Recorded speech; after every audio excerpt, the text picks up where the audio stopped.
Muito obrigada a todos por terem vindo aqui hoje nessa cerimônia que nos toca tanto a todos. Eu gostaria de agradecer aqui aos sebrapianos de agora, de antes, que estão aqui, as pessoas das diferentes instituições pelas quais a Elza passou, às quais ela ainda pertence. Gostaria de registrar aqui a presença em peso do NEPO, da Secretaria de Saúde do Estado de São Paulo, do Programa de Saúde do Adolescente, a Fundação SEAD, a Fundação Carlos Chagas, a Faculdade de Saúde Pública da USP, de vários amigos e familiares da Elza que estão aqui também hoje. Estamos todos muito felizes que vocês tenham aceitado o nosso convite para estar com a gente aqui nesta mais do que merecida homenagem que a gente presta hoje à Elza. Nós vamos proceder aqui com brevidade. Eu gostaria de primeiro agradecer os componentes da mesa que estão aqui, que foram bem antes de mim, presidentes aqui do SEBRAP, Fernando Henrique Cardoso, Arthur Janotti, eu sou Ângela Alonso, atual presidente do SEBRAP.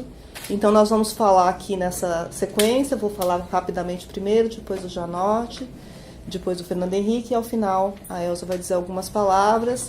Se porventura alguém de vocês quiser se manifestar, nós temos um tempinho ao final para isso também, tá bom? Obrigado. Obrigado sim ou não? Obrigado sim. Já se inscreveu, né? Inscrição.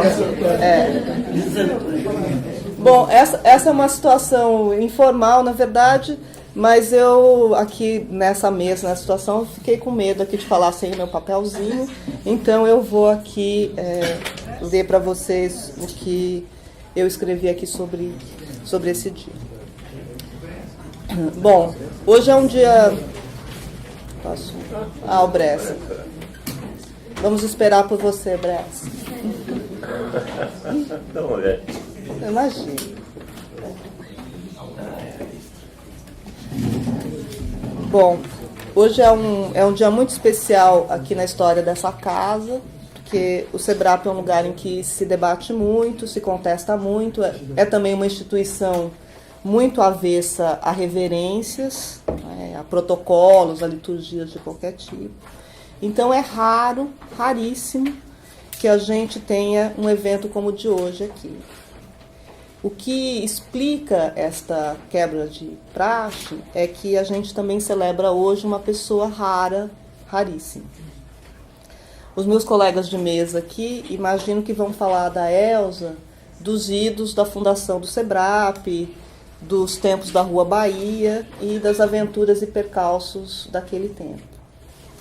Eu cheguei bem mais tarde e vou falar de uma Elza um pouco diferente, que não foi propriamente minha companheira geracional, como foi aqui dos dois, mas aquela com a qual eu convivo desde que eu entrei aqui no SEBRAP, em 1993. E, na verdade, não vou falar de uma, mas de 3 Elzas que ela mesma vem distinguindo ultimamente. Quem eu conheci primeiro aqui foi a doutora Elza Bercol. Quando eu comecei no SEBRAP, logo me ensinaram 2 coisas muito importantes. Que não se podia, em hipótese alguma, chamar o Janotti de senhor. E que não se podia, de maneira nenhuma, deixar de chamar a Elza de doutora. O título de doutora, num lugar cheio de cérebros graúdos, dava uma superioridade imediata. E a Elza era ciosa desse título de doutora, mas ela não precisava dele. Ela já era uma superioridade. Ela já tinha feito a carreira que todos aqui conhecem, ela já tinha deixado a sua marca na Faculdade de Saúde Pública, no SEAD, na Fundação Carlos Chagas. Ela já era a espinha dorsal do SEBRAP e do NEPO. A doutora Elza Bercol se fez na vida num tempo em que era difícil, se não impossível, para as mulheres conciliarem trabalho e família. Ela não teve filhos biológicos, mas ela formou 2 gerações de filhos intelectuais, e eu agora aqui na porta fui elevada à categoria de neta, o que muito me orgulha. Ela criou pesquisadores, ela construiu instituições. A doutora Elza Berkó é uma instituição. Para minha geração e as seguintes aqui no SEBRAP, a doutora funcionou como um modelo em 3 direções. De um lado, pela retidão moral inabalável, a lisura no trato não só de tudo que é público, mas do que é coletivo.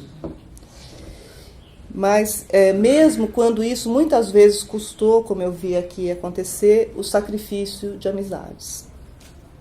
Do outro lado, a Elza sempre primou pelo rigor, sempre obcecada com a excelência, do desenho da pesquisa à divulgação dos resultados. E terceiro, porque ela sempre operou como um fio terra, ensinando que o conhecimento deve descer do Olimpo e interferir no mundo.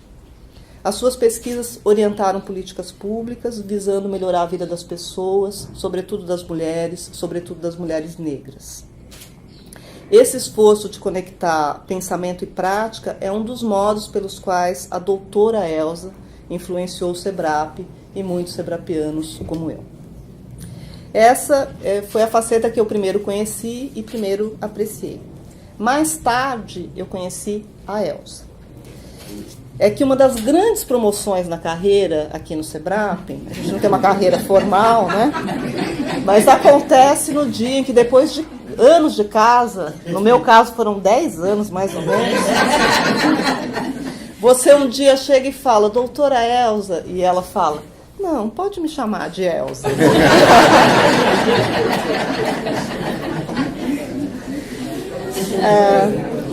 Aí então eu passei a conviver com uma outra pessoa de grande voracidade intelectual, que se interessa muito por tudo, de cinema, política, que vive fincada no seu tempo.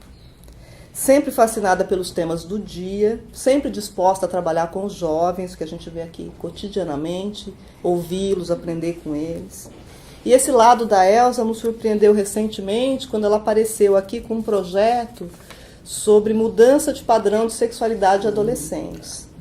O tema já seria, assim, surpreendente, mas ela ainda não trouxe o projeto de maneira abstrata. Ela propôs um projeto que vinculava ciências sociais e cinema, e no qual os próprios jovens produziram seus vídeos, narrando as suas próprias experiências.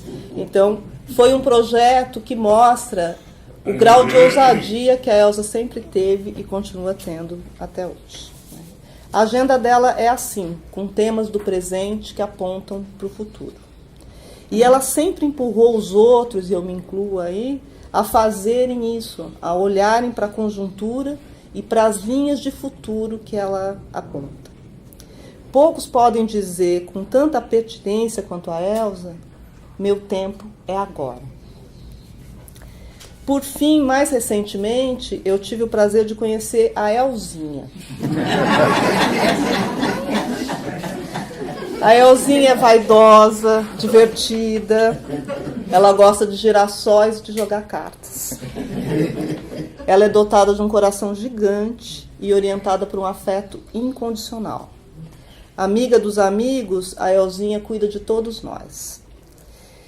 E nós nos empenhamos em retribuir, mas vocês sabem, a gente só pode cuidar da Elza se e quando ela deixa. Eu podia aqui contar muitas histórias sobre esses 3 lados da Elza, mas eu vou passar a palavra adiante para que os outros também falem dela. E para finalizar, eu queria dizer em meu nome, mas eu acho que eu resumo o que pensam e sentem muitos sebrapianos de hoje, mas também de outros tempos, que tem sido um privilégio, um aprendizado e um prazer conviver com você. Doutora Elza Berkó, nós te admiramos. Elza, nós nos miramos no seu exemplo. Elzinha, nós te amamos.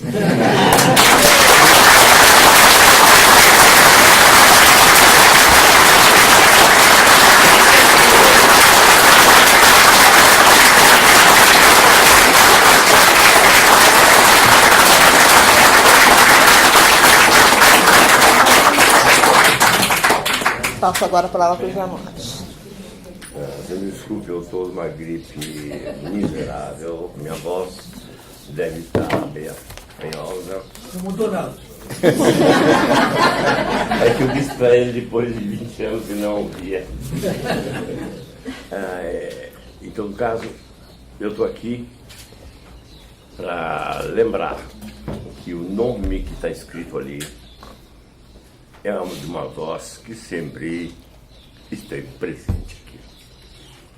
Nada mais faz do que gravar a voz que esse auditório tem. Nós nos conhecemos em situações bem estranhas.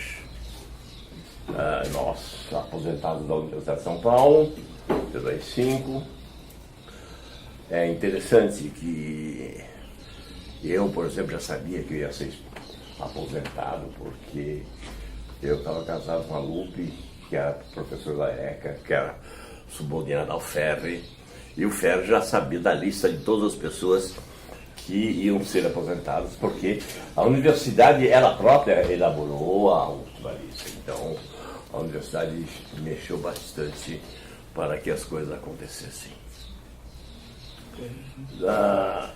Logo que eu soube da lista, falando com o Paulo Singer, ele disse: nós seremos obviamente casados agora em 68, quando o negócio piorou. Eu imaginei que eu seria obrigado a emigrar. Os franceses, os colegas franceses foram geniais. O Granger me mandou um telegrama dizendo: venha para Ecos, que você pelo menos tem 2 anos aqui como professor colaborador. Os franceses não foram tão geniais assim, porque eu tinha recebido uma condecoração francesa e eles não marcaram a entrega. E depois de muito tempo eu reclamei: cadê a condecoração? Mandaram para o correio. Enfim, a perspectiva era emigrar. Quando eu disse ao Fernando Henrique: vamos ter que emigrar, ele disse: eu já não emigro mais. Eu já fiz o périplo da imigração. E há a possibilidade de se formar um instituto. Eu já até conversei com a Ford. E a Ford, contrariamente à orientação política do governo, propôs a fundação de 3 institutos.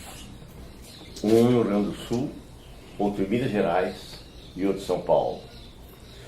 Dizem que esse instituto funcionou porque nós tínhamos já um certo convívio a partir dos seminários de Marx, que agora está muito falado, e mais ainda estão pensando que o seminário de Marx era uma espécie de colégio seminarista para formar padres marxistas. Eu lembro que no nosso seminário, depois de ler Marx, eu fomos ler Keynes. Eu acho que isso mostra a diversidade das opiniões. O importante é que deu certo o SEBRAP. Foi aí que eu conheci Elza. Certo? E foi impressionante, porque ela veio com um projeto definido, certo? Ela já sabia o que ia fazer. Ela estava mostrando uma enorme mudança na Revolução Brasileira. Foi aquele projeto que flagrou essa diferença. E eu passei a conviver com ela. Primeiro, se eu soubesse de alguma coisa de demografia, eu poderia fazer uma análise de tudo que ela fez. Não sei nada. Mas eu posso falar das virtudes da Elza. E a primeira delas, eu tenho a impressão que é a ousadia. A Elza era uma estudante nos Estados Unidos que era capaz de jogar o salário inteiro numa rodada.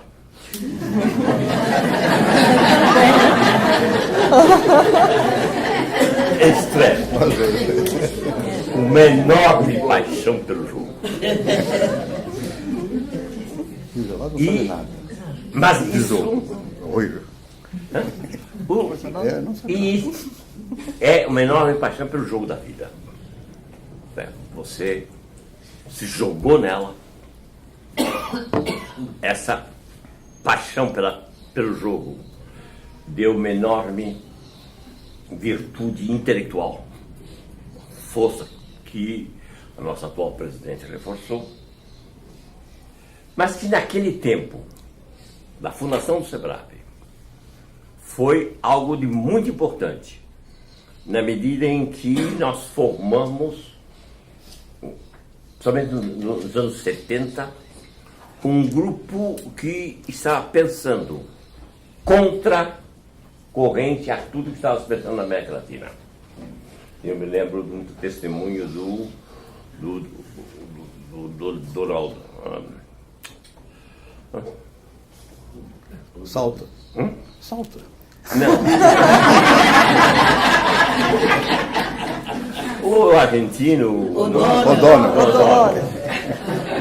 dizia como é que eles esperavam na Argentina as publicações do SEBRAP, porque eram as únicas na América Latina que estavam tentando entender o que estava acontecendo por aqui. E até hoje eu fico muito impressionado com a unidade da América Latina, embora a gente não perceba. O Henrique falou muito nisso, mas ele acreditou muito nisso. Mas quando vem uma onda militar, começa num lugar e vai até o fim. A americana passou por cima de todos nós. Quando vem uma crise do populismo, começa na Venezuela, passa pela América Latina, vai até a Argentina. E nós estamos nessa crise hoje. Isto é, a América Latina tem uma unidade enorme. E a Elsa soube captar essa situação do Brasil na América Latina. Vocês imaginem só que por 2 vezes ela me levou ao México para discutir problemas de natalidade. Eu cheguei até a escrever um pequeno texto sobre comportamento reprodutivo. Enfim, ela nos obrigava, nos exprimia de tal forma a pensar o que ela devia pensar, que todos nós, de certo modo, fomos auxiliares de Elsa Bercon. E por isso, Elsa, como teu discípulo, como tendo escrito um dos meus melhores trabalhos, eu venho agradecer a sua presença intelectual, a sua coragem, as suas virtudes, a sua amizade e, sobretudo, o seu amor.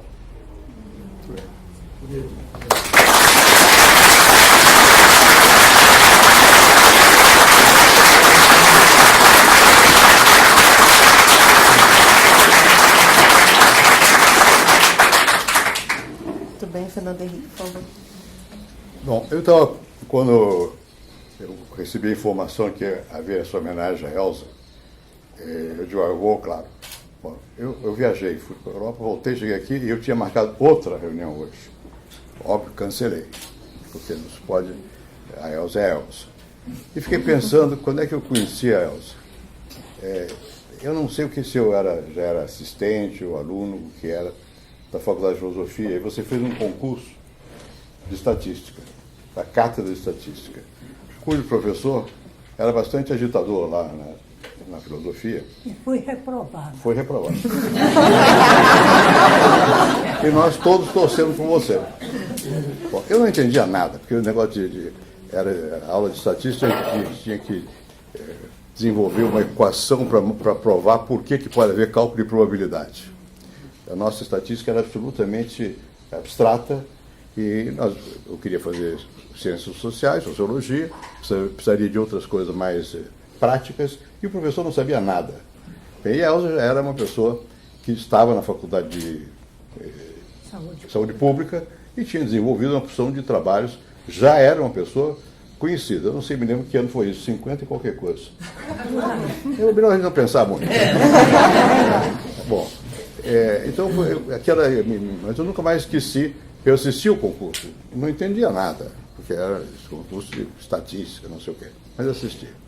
Pois bem, agora, muito mais recentemente, eu fui aos Estados Unidos e fui lá jantar na casa do nosso embaixador lá, que tinha sido ministro, não sei se da Dilma ou do Lula, um rapaz simpático, e a mulher dele é colombiana.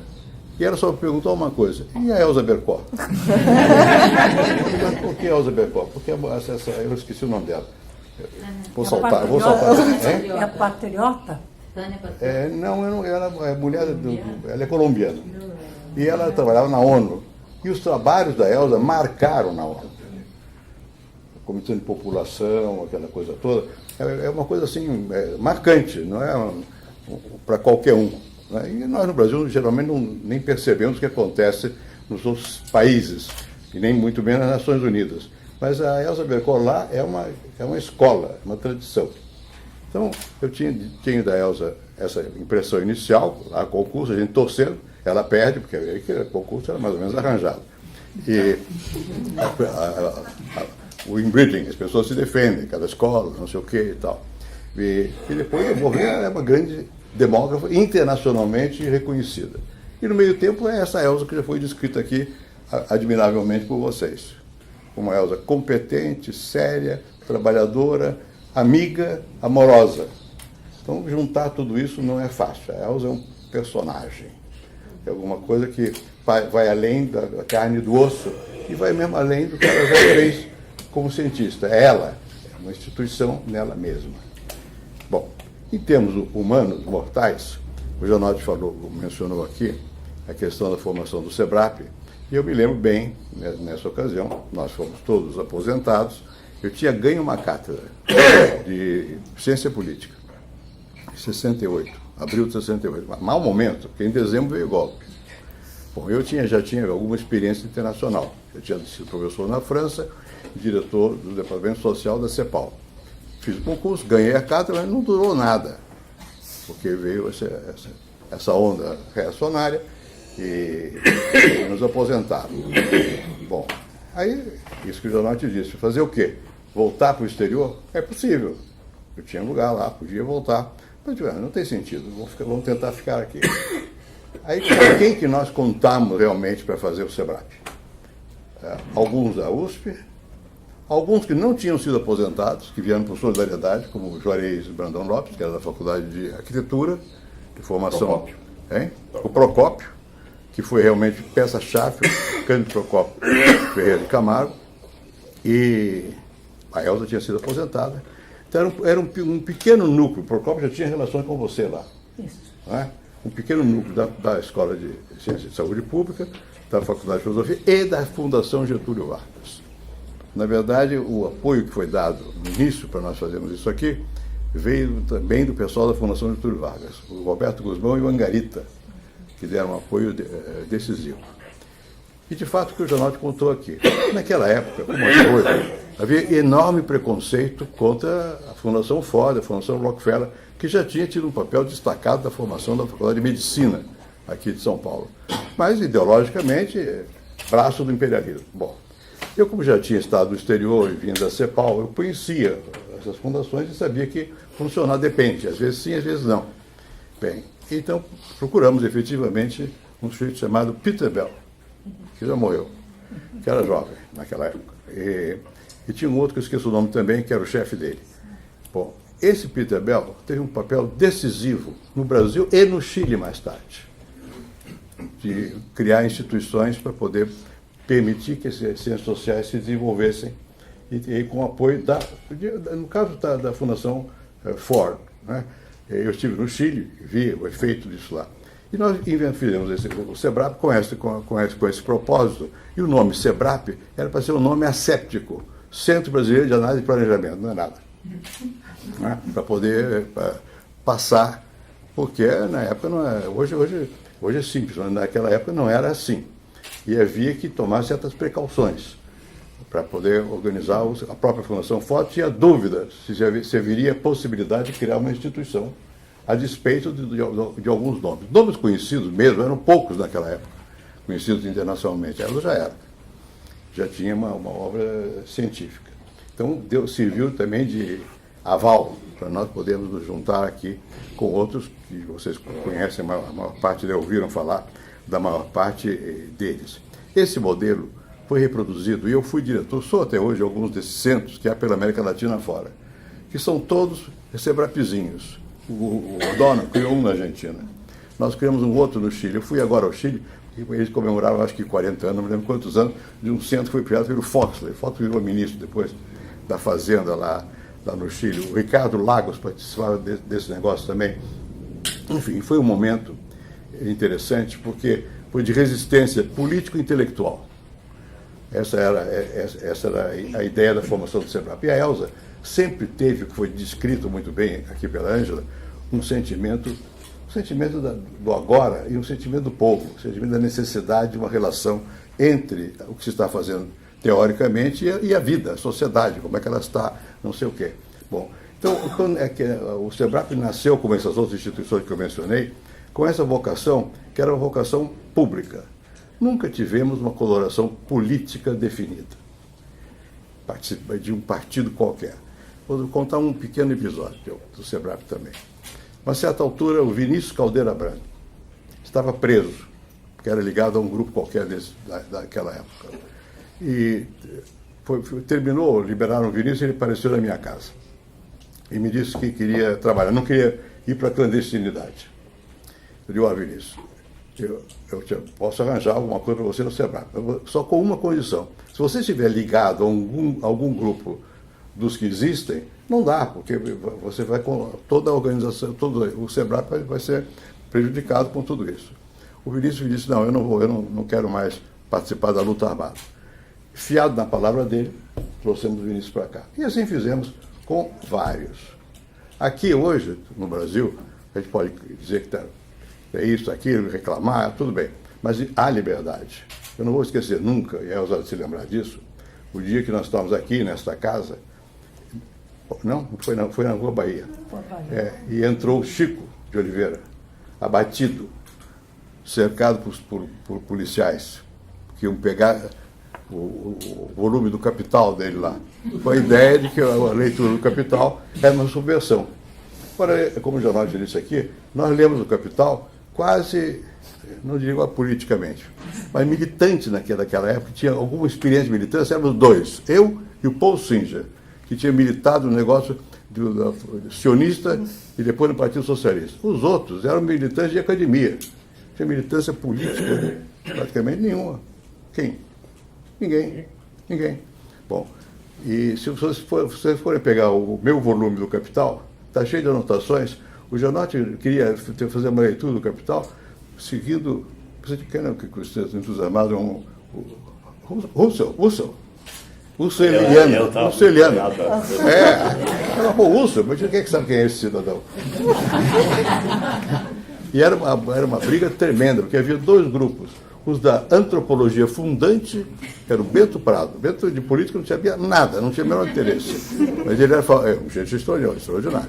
E ele defendia a antropologia fundante. E o Gianotti tinha uma outra leitura, mais estrutural. Né? Aqui você escreveu um livro depois sobre o trabalho, a lógica está nas coisas, não sei o que lá. Antropologia fundante quer dizer o papel do sujeito. Então nós brigávamos por esses temas abstratos. Não estávamos brigando por razões... Claro que nós éramos todos contra o regime militar. Éramos todos contra e estávamos sempre dispostos a dar guarida àqueles que eram contra. Mas nós não tínhamos participação partidária.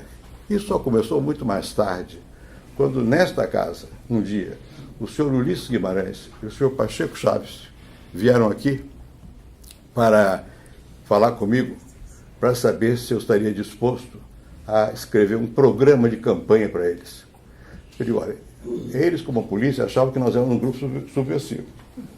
Eu digo, olha, aqui é um grupo de pesquisa, depois eu vou voltar à pesquisa.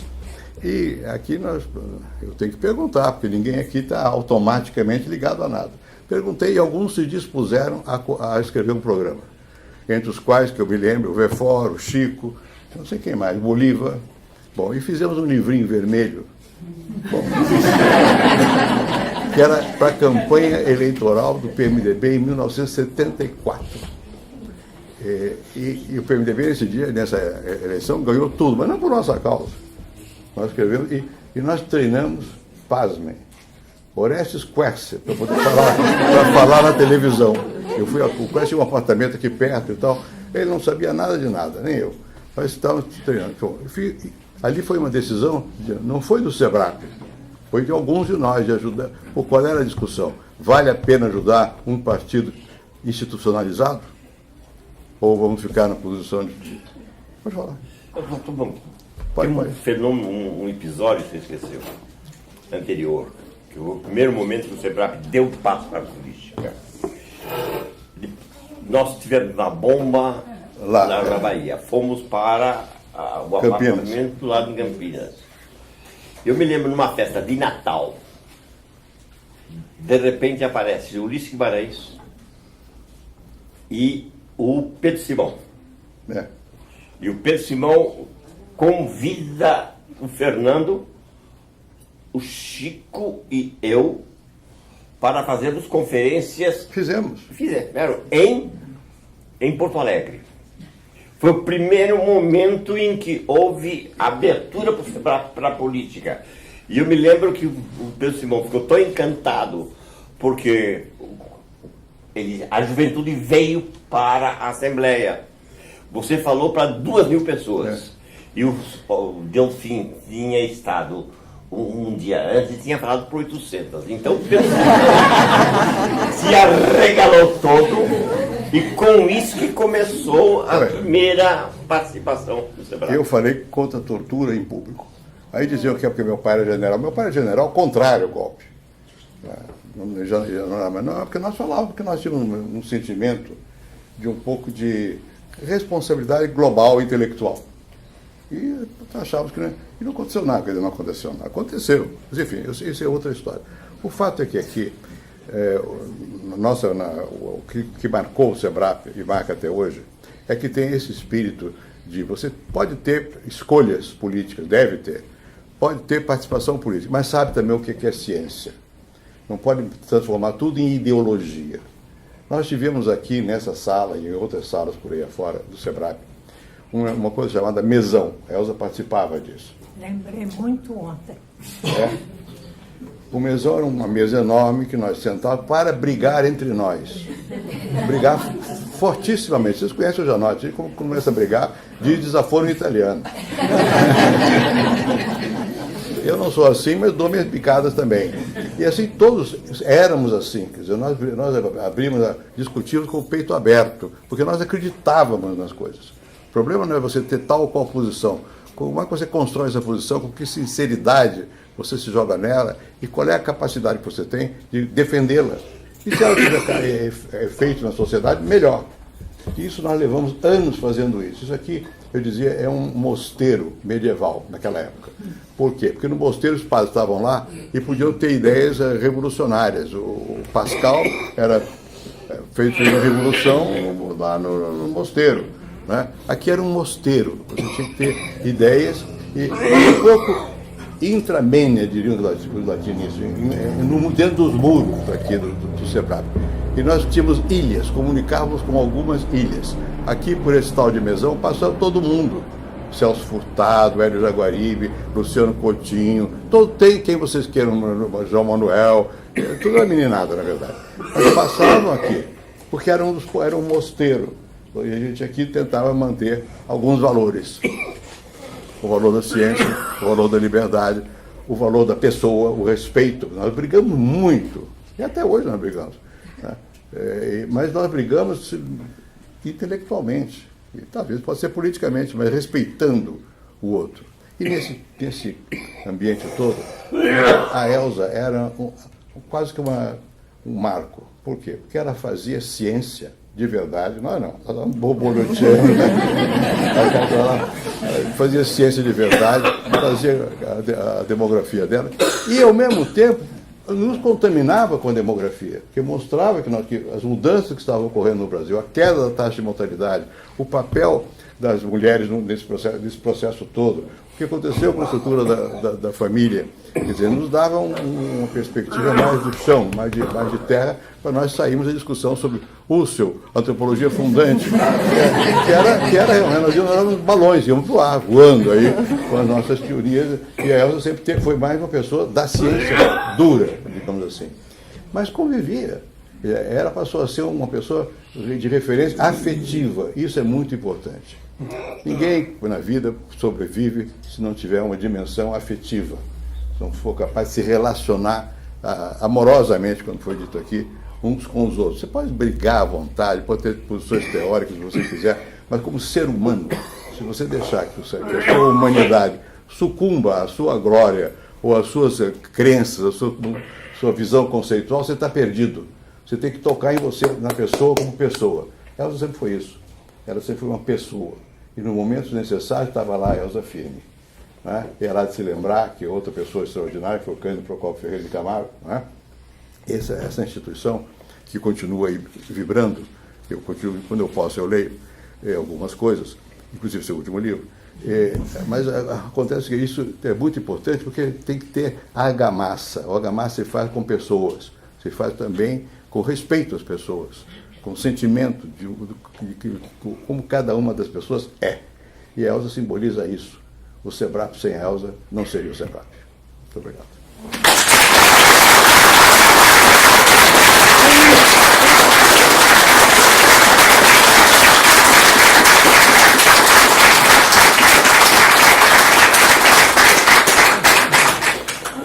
Eu esqueci de falar uma coisa. Estou vendo ali no fundo da Daniele. Esta casa onde nós estamos existe porque a Daniele achou. Está lá. Oi. Eu não tinha visto. Elsa, por favor. Pode não. Papelzinho,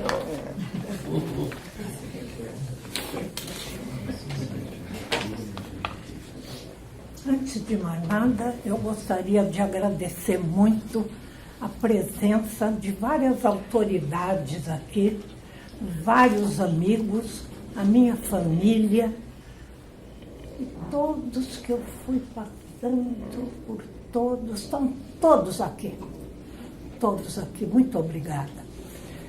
Agora, eu começaria, e agradeço também as palavras da Ângela, do Janote e do Fernando Henrique. A homenagem que me prestam hoje toca no mais íntimo dos meus sentimentos e o espírito fica iluminado. Com o passar do tempo, ele, o espírito, vai percorrendo um recordatório de lembranças, encontrando pelo caminho alvoradas e crepúsculos, luzes e sombras, presenças e ausências, assombrações como as da noite mais longa e mais escura de dezembro de 68, e o aconchego e o abrigo como naquele maio de 69. Felicito mais uma vez Fernando Henrique pela inspiradora visão de que era necessário impedir a dispersão de ilustres pesquisadores e pensadores expurgados da USP e pela coragem de criar o SEBRAP em 69. Agradeço ao saudoso Cândido Procópio Ferreira de Camargo e aos amigos de sempre, Fernando Henrique e Janote, por terem me incluído entre os seus. Assim começa a convivência de pessoas de várias áreas do conhecimento no campo das ciências humanas, que admitia, no dizer de Boris Fausto, as diferenças como elemento enriquecedor. Sabiamente, eram realizados por semana encontros ou aulas. sobre lógica, sobre teoria das probabilidades, sobre economia. Era como afinar os instrumentos antes dos concertos sob batutas sólidas e exigentes. A Pesquisa Nacional de Reprodução Humana, a primeira da instituição, exemplifica bem um trabalho coletivo com reconhecida inovação em seu arcabouço teórico-metodológico. Com o chegar da anistia, muitos dos nossos puderam retornar às suas origens acadêmicas. Outros assumiram posições públicas e alguns foram convocados a seguirem outros caminhos. No geral, mantiveram laços com a instituição. Quando assume em 84, pela primeira vez, a presidência do SEBRAP, o professor Janotti coloca como prioridade um programa de formação de quadros profissionais. O programa se concretiza em 86, contando com o apoio da CAPES até 2002. Dele participaram vários pesquisadores sêniores da casa, com destaque a saudosa e estimada amiga Ruth Cardoso. A chegada dessas novas gerações de pós-graduados, permitiu ampliar, aprofundar e ou iniciar diálogos conceituais e metodológicos frente às transformações sociopolítico-culturais em cursos na sociedade. E foi assim que nós fomos vivendo a nossa vida, chegando até hoje nesta casa, que é meu lar. Muito obrigada.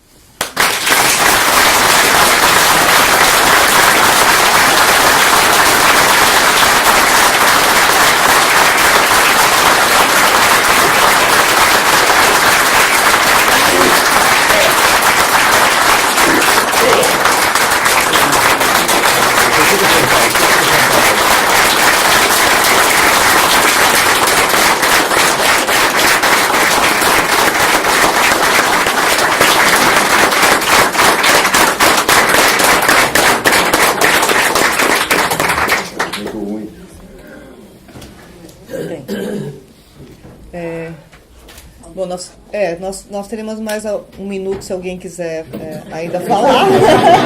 Mas o Luiz Antônio se candidatou há muito tempo e depois... Eu só gostaria de pedir que as pessoas, eu sei que todo mundo tem muitas histórias a contar, mas que as pessoas não se alongassem muito. Porque tem comida. Porque tem comida. Eu namorei a sobrinha da Elza. Aqui não.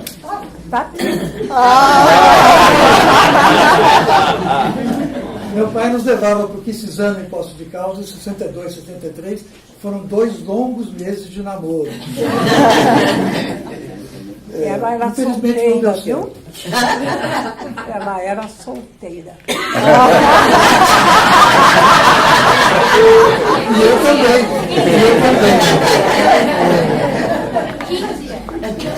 15 anos. Era de menor. Então, eu fico muito nervoso, porque eu participei não das mesões, mas das mesinhas, como pesquisadores jovens aqui. Avelino foi nosso pesquisador, Luiz Felipe está aqui, alguns já se foram. E quando a gente tinha que falar desses seminários fantásticos que havia aqui, entre 85 e 90, quando eu estive aqui, eu ficava muito nervoso, como estou agora, e o Janotti sentava ali perto do Vilmar e cutucava de uma maneira simpática e afetiva. E dizia, ele está nervoso. E dizia isso com visível prazer.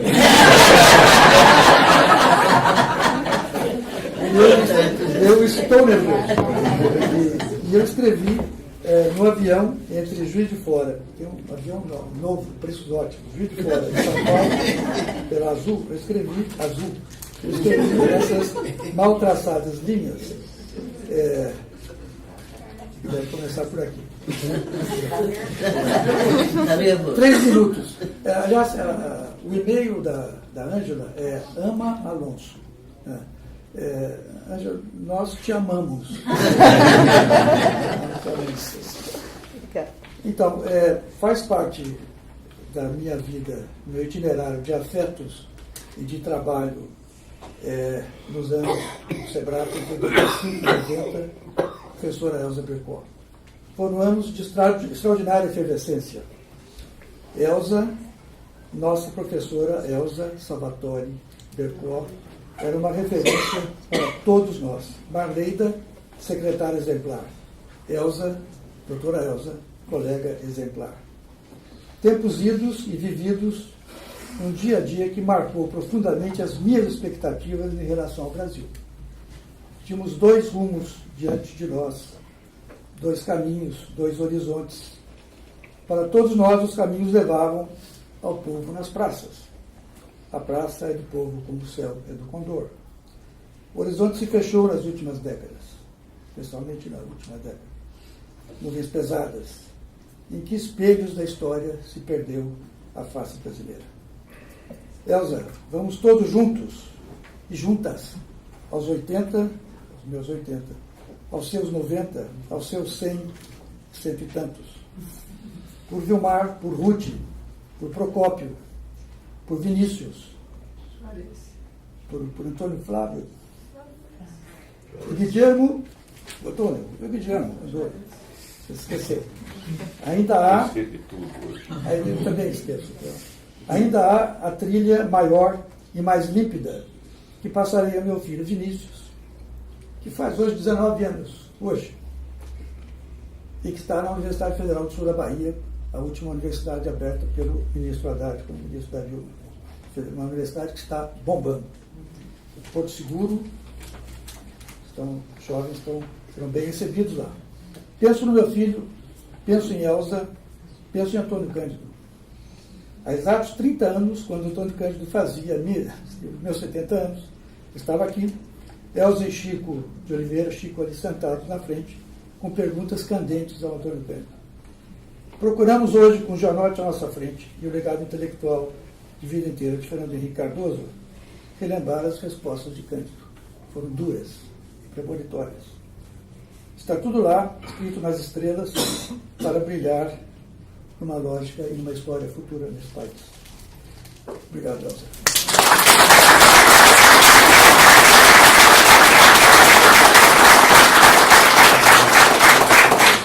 Márcia. Eu queria rapidamente aqui fazer um registro para esse dia de hoje, que eu acho que é muito importante ressaltar a sua contribuição ao combate ao racismo, à discriminação, à vida das mulheres negras brasileiras, ao feminismo negro brasileiro. Você é uma grande heroína para todas nós. Muito obrigada.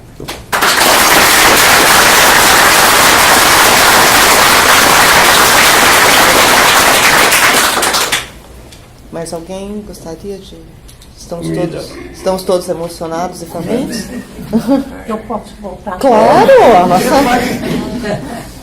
O mais importante, na verdade, que eu havia deixado para o final, mas a emoção às vezes toma conta da gente, era um agradecimento muito carinhoso, muito profundo a essa nova diretoria. Você está no seu 2º mandato, você é o produto do treinamento que foi começado aqui. Então você chegou, você chegou a ser a presidente do SEBRAP, fazendo parte daquele grupo de quadros profissionais, né? E está no 2º mandato e é hoje também uma célebre escritora. Eu quero estender esse agradecimento ao Ronaldo, por favor, está por aqui, Ronaldo, ao Cadu, que está aqui, e ao Maurício.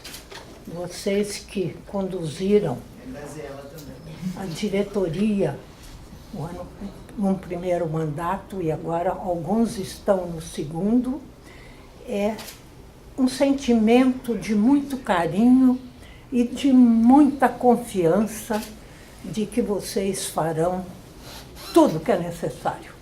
E hoje você é minha neta.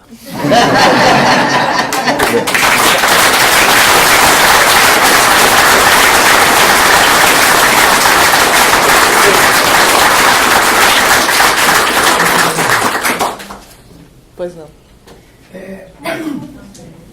Eu queria primeiro agradecer ao SEBRAP por ter me acolhido. Quando eu cheguei aqui em 74... Andréia Loyola. Dá licença, Andréia. Primeiro um abração. Você está aqui. Meu Deus.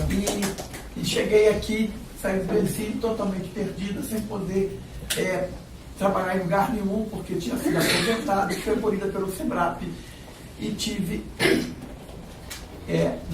como eu dizer assim, tive a honra e a grande chance e oportunidade de trabalhar com a Elza naquela pesquisa sobre reprodução humana. Então, ao longo de toda a minha carreira, eu nunca vi uma pesquisa tão bem formulada, arquitetada, metodológica e teoricamente, como aquela pesquisa de reprodução humana. E sobre toda a contribuição da Elza, como de todos os membros do SEBRAP, que marcaram profundamente a minha vida. Muito obrigado.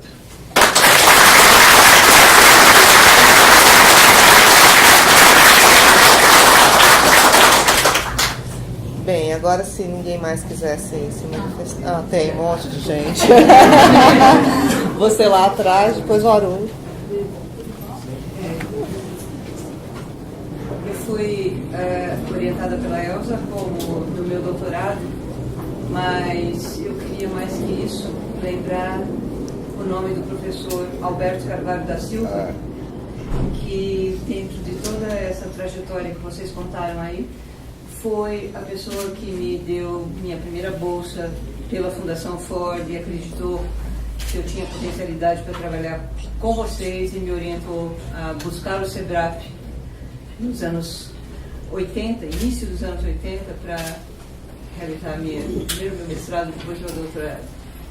Só para lembrar o professor Alberto Carvalho da Silva, dentro da trajetória da Elza e dentro da Fundação Ford, o quanto foi importante para todos nós. Obrigada.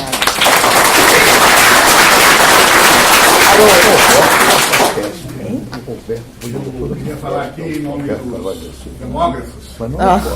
Eu ainda me incluo entre eles, apesar de não ser um militante tão presente.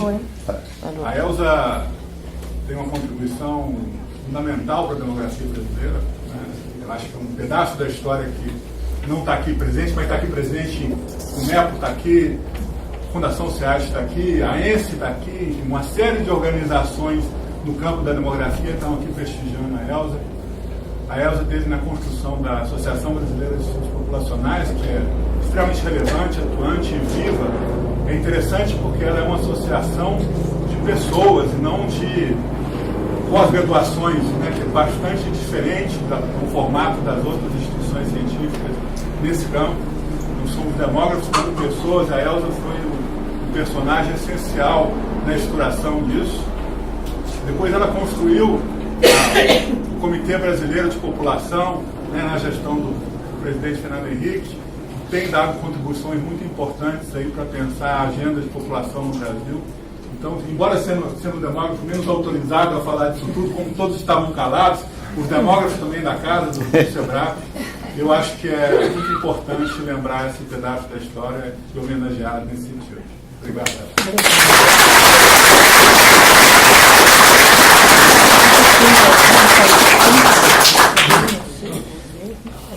Magda. Eu não ia falar, mas como eu fui provocada, né? Agradeço aí o convite de doutora Elza.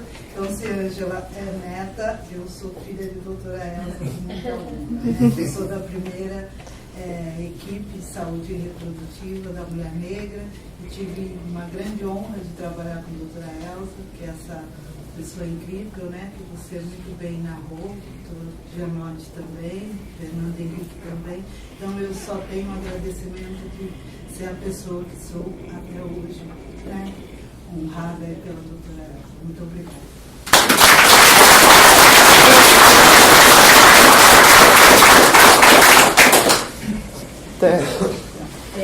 Eu sei que estamos em cima da hora, mas eu sou uma filha da Elza, né, também. E, para além dos nossos afetos, embora você tenha falado um passant, na nossa área de trabalho da saúde e dos direitos reprodutivos, a Elza é a nossa referência. Ela construiu esse campo de conhecimento e, dadas as suas características, de conhecimento, ação e militância, né? É dessa forma que o campo foi constituído, e só podia ter sido constituído com essas dimensões, capitaneado por uma pessoa como você, né, Elza? E tudo que a gente faz hoje nesse território, nós que somos suas filhas nessa área, é marcado pelo que a gente aprende com você cotidianamente. E não é passado, né? Hoje, no presente, quando a gente ouve algo bastante inovador nesse terreno, um novo desafio, invariavelmente ele vem de você. Da Bercó, da Elza e da Elzinha. Todas elas. Obrigada.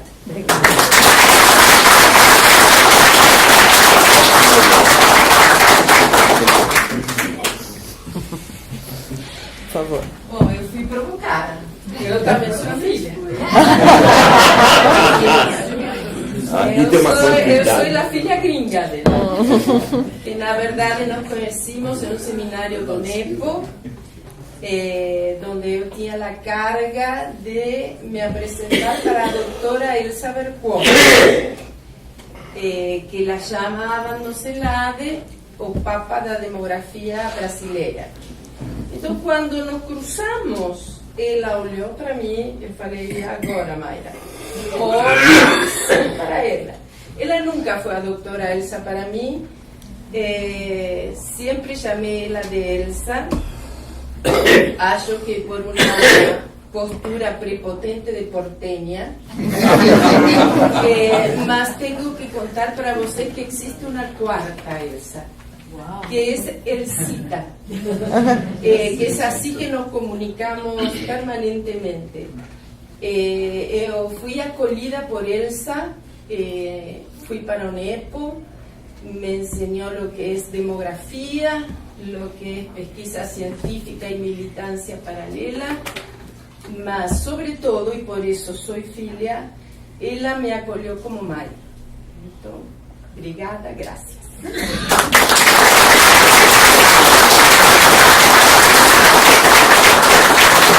As filhas todas vão falar, Sandra.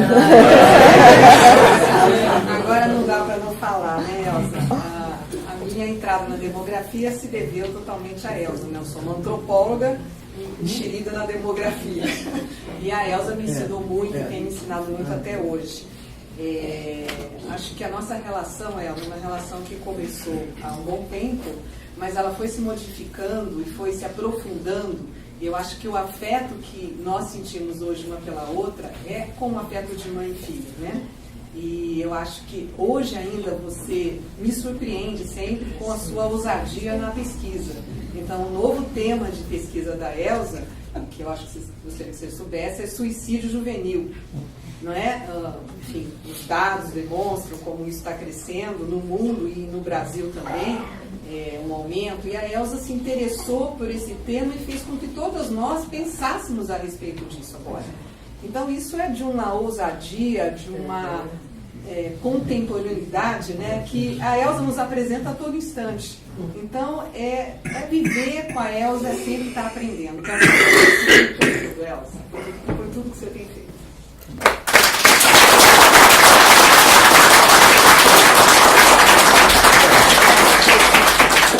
Acho que vários gostariam de falar, mas eu vou convidá-los agora a falarem pessoalmente para a Elza aqui durante o almoço. Gostaria mais uma vez de agradecer a todos por terem vindo, todos os que não puderam vir, ó, tem uma pastinha cheia dos que gostariam muito de ter vindo. Inclusive a Carmen Barroso, que mandou um poema para você, que ela fez. Então, está com fome. Acho que depois a gente pode depois a gente pode colocar no site essas homenagens todas que a gente recebeu. Então, muito obrigada a vocês todos, ao Fernando Henrique, ao Janote e, sobretudo, a Elza. Elza, muito obrigada por tudo. Muito bem.